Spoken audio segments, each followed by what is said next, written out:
நான் ஒரு காரியத்தை சொல்றேன், ஆண்டவர் சொல்றேன்.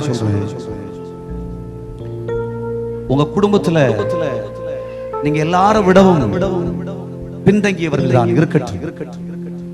ஆனா நீங்க உங்க வாழ்க்கையில இயேசுவை எப்பொழுதும் உங்க இருதயத்துல வச்சுக்கிட்டு, யாருக்கும் தெரியாது உங்களுக்குள்ள இயேசு இருக்கிறார் என்று. குடும்பத்துல உன்னை சொல்லுவாங்க, நீ அறிவு கெட்டவனா, சும்மா இயேசு இயேசுன்ற, சும்மா இயேசு இயேசுன்னு சொல்ற என்று பல பேர் உங்களை சொல்லி இருக்கலாம்.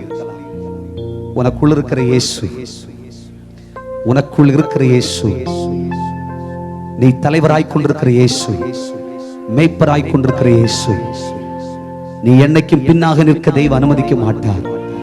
இதே கண்கள் காண உன்னை பரியாசம் பண்ணியவர்களுக்கு முன்னே, உன்னை அவ்வளவு வேதனைப்படுத்துறவர்களுக்கு முன்னே கர்த்தர் ஆண்டவர் முன்ன கொண்டு வருவார். நீ அழகான வீடு, நல்ல காரு, நல்ல வசதி, நல்ல வேலை, நீ நல்லா ஜெபிப்ப, நல்ல தீர்க்க தரிசனம் பேசுவ, நல்ல சொப்பனங்களை பார்ப்ப, ஆவியின் வரங்களால் நிரப்பப்படுவாய், நீ அந்நிய பாஷையில பேசுவ, கிருபையில நிலைப்ப, உலகம் பிரமிக்கும், குடும்பமே பிரமிக்கும். அப்படி கர்த்தர் உன்னை மாற்ற போகிறார்.